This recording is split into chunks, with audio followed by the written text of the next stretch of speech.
Hello, and thank you so much for joining us. Welcome to another edition of a New Music Friday today here on the Cedric Bailey Radio Show. We're going to H Town. Young man, we got one thing in common. No, two. First and last name, CB, Cedric Ballard and Cedric Bailey. Look at the bottom of the link. What's up, man? How you doing? I'm good, man. It's good to be talking to another Cedric, man. That's right, man. Did your mother ever tell you how she picked your name? Because mine said that I was named after a cousin of hers that she loved a lot. Okay. My That's funny. My dad actually picked this name for me. I know the origins of it. I know it's an English name. Yes, yes. But I don't know why he picked it. I don't know because he ain't English. I know. And they say Cedric. Yeah, it's a little different, variation, but yeah, I mean, it's definitely different, and it definitely was something in school where it differentiated and Yeah. kind of separated me from everybody else. Do you spell it with an S or do you have a CK at the end? Yeah, that's a lot of that question. You know what I'm saying? Yeah, I went through all that. Anyway, Cedric Ballard, who is Cedric Ballard? Tell us a little bit about your gospel career. How did it all start? Man, this is born and raised in Houston, Texas, born and raised in the church, Pentecostal boy, and, just born around strict, very, very strong music-minded individuals that reared me to really take this seriously and reverence not just the music, but the God of the music. And so, that's been me. I've been trying to make sure that I kind of stand firm and stand strong with what I've been taught to do. And I love this gospel industry. I love the word of God, but more importantly, man, I love individuals that really appreciate this art form that we have, and that's kind of why I am really serious about it, because there are a lot of people who really are blessed by this art form that we call gospel music. So, that's who I am. That's why I do what I do. All right. What was your very first song that you had played on the radio? It's with a gospel group called Damascus. It was called Get Excited. It was back in 1998, actually with Black Smoke Music with Kerry Douglas. Oh, really? Yeah, man, it was back in 98, 99. It was with a group of guys. That was that era where it was guy groups that was popping up all over the country. Yeah, commission. You know what I mean? Yeah. Everybody was trying to be the Winans. Everybody was trying to be commissioned. So, we had about a 5 guy, group that we put together, and then our first single was "Get Excited." All right. Later on, you released your breakthrough album, Transparency, and back in 2015, my songs on there, My Praise Belongs to You, They That Wait, Not My Will, and of course, a couple other songs too as well, called Agnes Day Holy. Is that correct? Yeah, Agnes Day, yes. Okay, I got you. But on that project, let's talk about Transparency and what it was like about 11 years ago. And I think your biggest song in there was Not My Will. So back in 2014 was actually the year I actually recorded it or released it a year later. But that was a live recording that I did. And honestly, man, I didn't really know what I was doing fully. However, I knew the music that I was recording was going to be something that I felt people would really receive and accept. And, Not My Will was one of those songs at the time. I did not know at that time how impactful it would be to others. I knew how impactful it was to me because of what I had been going through. But over this course of the last 10, 11 years, it seemed like that particular song, because I re-recorded it in 2019 for the live record or the live album that I did, the live experience album, it seemed like people have just continued to gravitate to that song because everybody has been in a not my will, but yours be done moment or season. Once we've kind of exhausted all our options and all our ways of trying to figure out what to do in certain seasons. And we all had to say, God, you know what? I'm going to put it in your hands. I'm going to trust you with it. So it's not my will. Whatever you choose to do, That's what we're doing. And so people are gravitating to it fully. And you know what? I was reading some of the feedback from the project.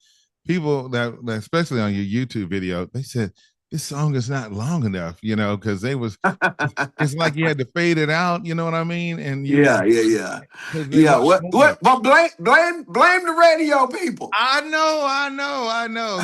You know I, what you gotta do? You gotta do like we did back in those albums back there, and they had that little reprise or something.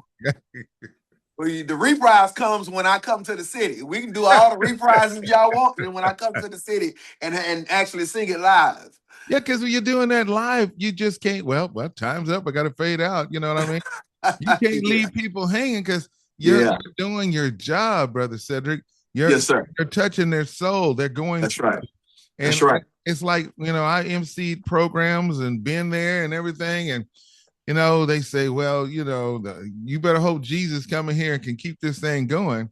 You don't have to if the anointing is there, brother. That's right. That's You right. know, I agree. yeah. So then your musicians, they got to be there to catch you and all that stuff. Yeah, yeah. I'm gonna tell you now. I've been traveling around on that one particular song, "Not My Will," and every time I do it, man, it's like wildfire because once again, people understand it. They can relate to it, and so I wish we could put the whole 7-8 minutes on the radio version that we send to radio, so people can really experience what that room experienced when we did it.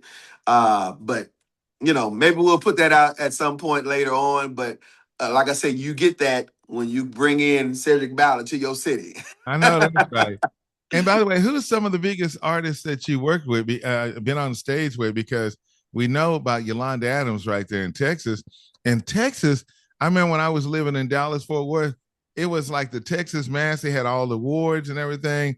I had a lot of friends down there that I had to go with and go to their events and everything. And it was like, man, Texas was so good with talent. You had to have the Houston area artists, then you had to have the Dallas artists, which was Taylor Man and Kirk Franklin, DFW Mass Choir. You know what I'm trying to say?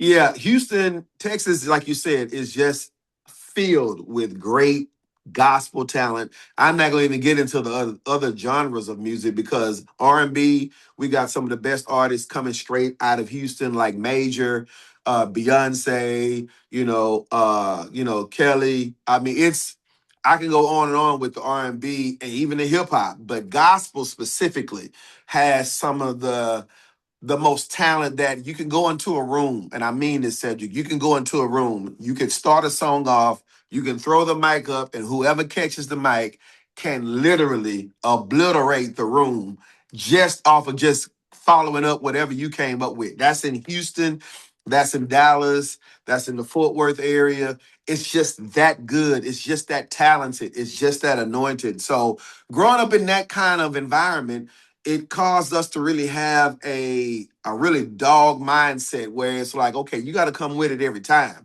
We don't play around with music. We don't play around with songs. We are very aggressive, and that's kind of a down south thing as well.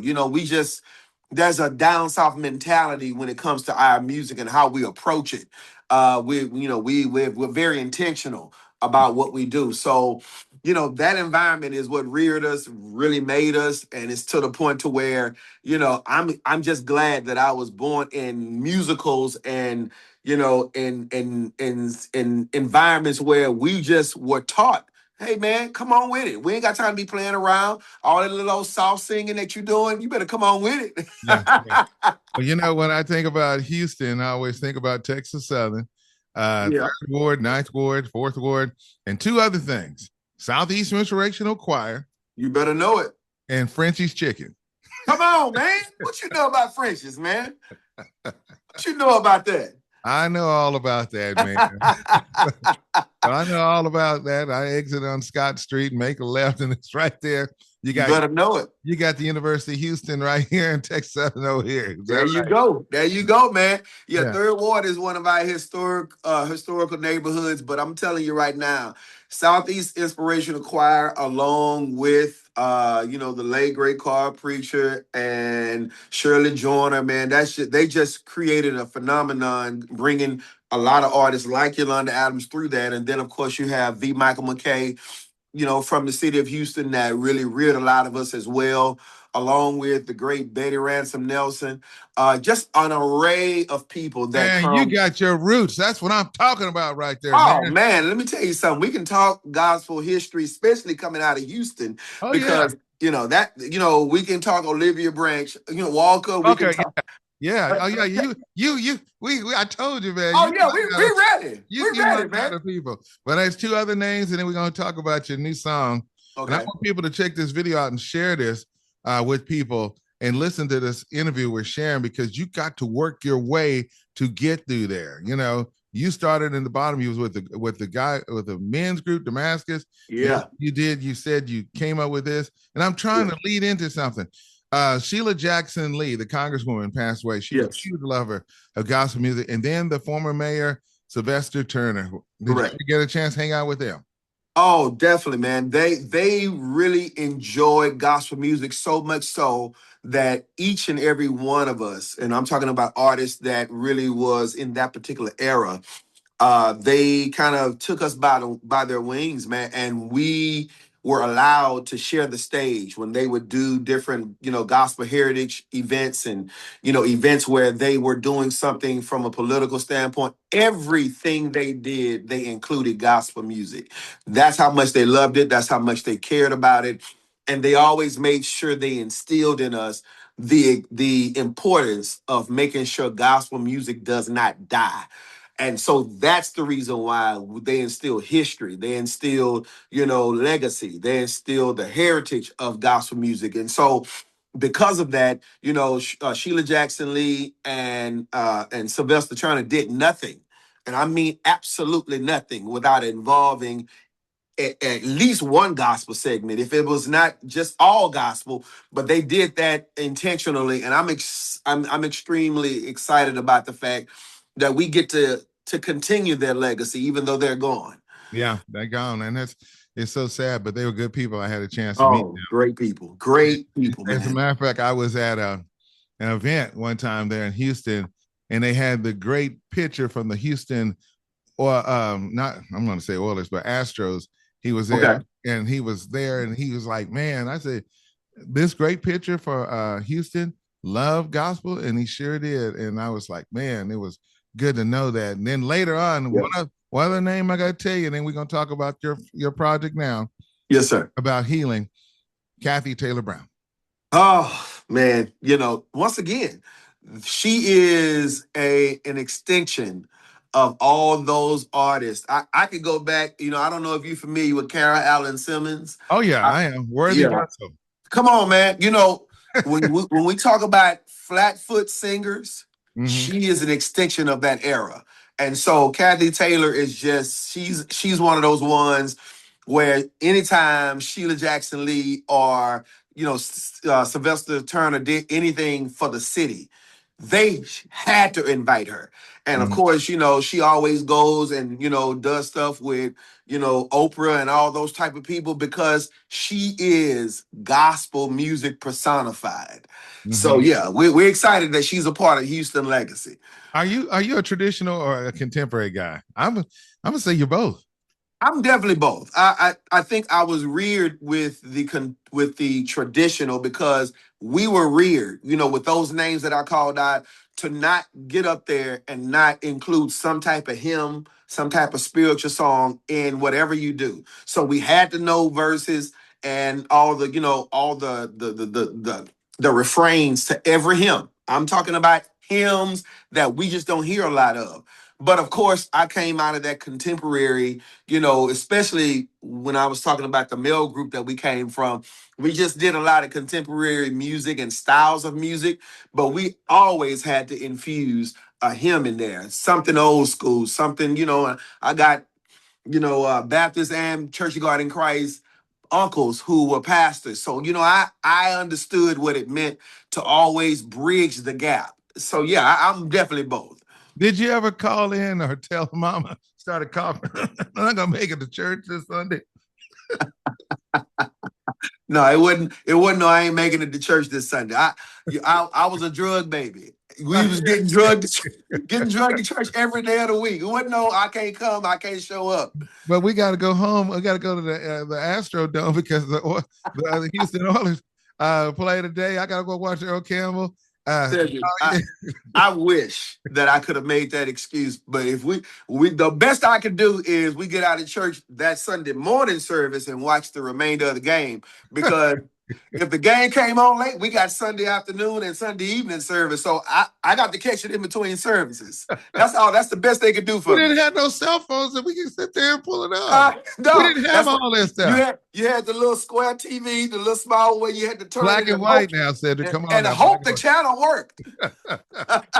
Man, let me get to this song, man. Let's talk about, because I found out also that you did The Journey in 2024. That was who Black Smoke. And by the way, I remember Kerry Douglas.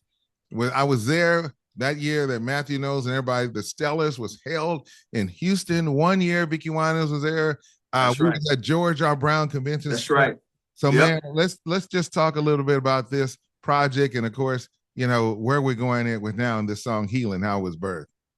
Yeah, so just put out the single Healing in May of this year. And Healing is a song that really speaks to where we are as a country, as a family, as a community. I don't know a person that's not dealing with some situation from a mental, emotional, even physical, or even spiritual standpoint where they don't need some type of healing. We don't like to talk about it a lot in the church or in our gospel communities, but the reality is that more and more that we see how things are going, especially with this social media community and social media climate, we see people who are struggling right now, going through because of our government, because of the situations that we're dealing with. Economically, we're going through some of the hardest and roughest struggles in our lives that we've ever seen. And so we need healing. And so I just believe God was really allowing me to record this. It was actually written and produced by Ernest J. Lee from Atlanta. And he allowed me to record the song, man. And I think it's something that when you really hear it, you'll hear the emotion from it, but you'll also hear the real call for people to really understand that it's time for us to heal and be honest about the fact we need healing in this generation. Wow. And your release date of this live album is entitled He Won't Fail. Is that correct? Yes, actually, the actual EP for He Won't Fail will be coming out on August 14th. August 14th, man. That's the weekend they're going to be in Charlotte. Are you going to Charlotte to the Stellars? Come on, you better know it. Man, I should have known. And as a matter of fact, Kirk Franklin's hosted. You've been on stage with him. Yolanda there you go. There you go, man. Clerkin, the Clark sisters, Kirk yes. Carr. Yes. You was on the stage with Albertina Walker, the Queen, too, as well. Man, let me tell you something. What I would share all this. I can't share all my stories with Albertina Walker. But when I share one story, we were on stage and we were singing. You know, we were young at the time. I mean, we talking about early 2000s. We singing and doing all these runs and this, that, and the other. You know, that's what we young folk was doing at the time. Albertina Walker gets the microphone.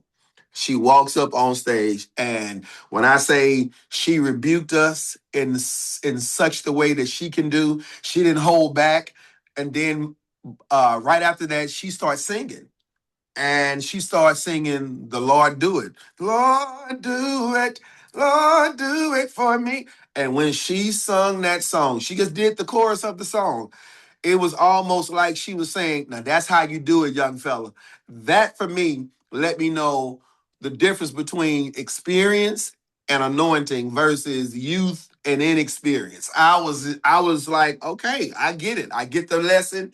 I promise you that I'll learn from it. And it's something that I've seen her do with a lot of young artists where she just kind of, in her own way, tries to let you know, hey, now if you're going to be in this industry, this is how you approach this music. And so, Albertina Walker was just one of those ones that you just never ever forget. What about Patti LaBelle? I got to hear something on her. Man, I just finished a tour with Patti LaBelle about 3 months ago. We went, did the East Coast leg of her tour, the Queens tour. And man, that was something that I'll never forget, man. You know, being on stage with Patti LaBelle is different. It's production. You know, it's about making sure you know you're on your spot where you're supposed to be. It ain't just about singing. And so it's something that really taught me. as an artist, to not just be, anointed to sing the song, but anointed to produce the music, produce the experience that people will see at their concert. So, she's an amazing fun. Even at the age she is, 81 years old, she does not walk like it, talk like it, but she is a phenomenal artist still to this day. Did y'all sing the song "When You've Been Blessed Like a Heaven"? No, we didn't do that. Actually, the song I did with her was "On My Own." Oh, okay. And so, that's the song we kind of co-led together. And then, but we didn't do, that particular song. We did all the other hits that she did, though. Yeah, Lady Marmalade and all. I got Oh, you. yeah, we did all that. Yeah. We did all that. But said, man, you have been blessed, man, and I am so glad. I want to say thank you to Gregory Gay for just sending me this song. We played your song at church on this past week. Now I'm getting ready Wow. to play it on the radio, Healing, and I want people to know how they can follow you and stay in line in contact with you and keep up where you're going through social media. So you can always go to www.cedricballard.com. That is the website. You can get all upcoming events and things like that. We're actually doing a live release listening party on August 14th in the city of Houston, where you can go to www.cedricballard.com to get all that information. And honestly, man, I'm just looking forward to meeting and connecting with each individual online. You can go to @Cedric Ballard on Facebook and Instagram and just reach out. Let's connect. Let's communicate. More importantly, I want to come to your city and let's spread this message of healing. All right, I got you. And before I forget, we got one person we got to really take time to say thank you, and that's the lovely Kimberly Ballard. Yes. That's wifey. She is definitely that wife that you always want to make sure you acknowledge, because the way she supports is just unlike anything else I've ever experienced. So I'm so indebted to her for everything that she does. Did she pick this that I'm looking at on the screen here? The outfit, Yeah. yes. See there? Great Yes, she minds did. think alike. I just want to make sure. So we got a YouTube video too as well, correct? Correct? Correct. All right, we want to make sure we do that. Hey, but listen, man, I want to get ready to play the song, and I'd like for you to introduce it at this time, if you would, please, Cedric. Well, once again, this is the new single. It's called Healing. And I want you to go to all your digital outlets and download the song Healing by Cedric Ballard.